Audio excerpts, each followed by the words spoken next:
ভারতের লোকসভা নির্বাচনের ৬ মাসের মাথায় মহারাষ্ট্র এবং ঝাড়খণ্ডের বিধানসভা ভোটে আবারও জয় পেতে যাচ্ছে বিজেপি জোট, এমনটি আভাস দিয়েছিল অধিকাংশ বুথ ফেরত সমীক্ষা।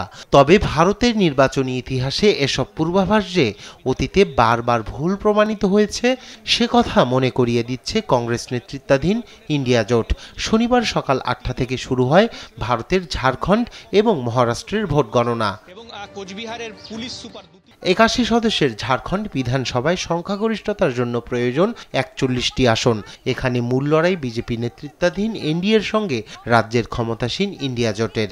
এই বিধানসভায় সংখ্যাগরিষ্ঠতার ক্ষেত্রে ম্যাজিক ফিগার ৪১টি আসন।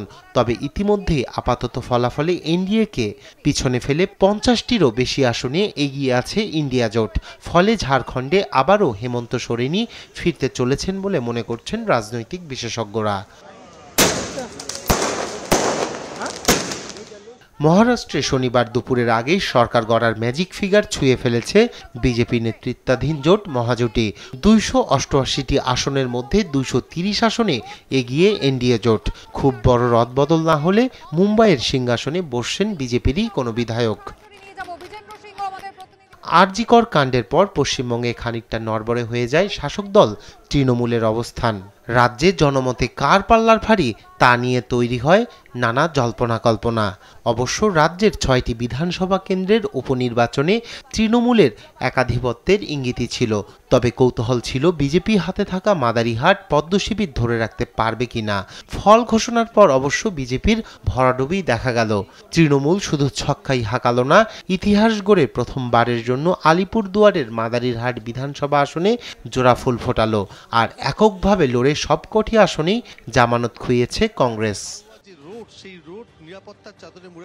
উপনির্বাচনের ফল দেখে আপ্লুত মমতা বন্দ্যোপাধ্যায়ও।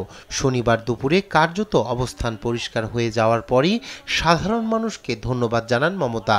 আগামী দিনে তৃণমূল কাজে আরও বেশি উৎসাহ পাবে বলেও মনে করছেন তিনি। ধন্যবাদ জানিয়ে পোস্ট করেছেন তৃণমূল সেনাপতি তথা দলের সর্বভারতীয় সাধারণ সম্পাদক অভিষেক বন্দ্যোপাধ্যায়ও। নাম না নিয়ে বিজেপিকে জমিদার বলে কটাক্ষও করেছেন দুজনই। এদিকে কেরালার ওয়েনার বিধানসভা উপনির্বাচনে ৫ লাখ ভোটের ব্যবধানে এগিয়ে আছেন কংগ্রেস প্রার্থী প্রিয়াঙ্কা গান্ধী। ৬ মাস আগে এই কেন্দ্রে লোকসভা নির্বাচনে জয়ী হয়েছিলেন রাহুল গান্ধী। উত্তরপ্রদেশের রায়বেরেলিতে জয়লাভ করেছিলেন তিনি।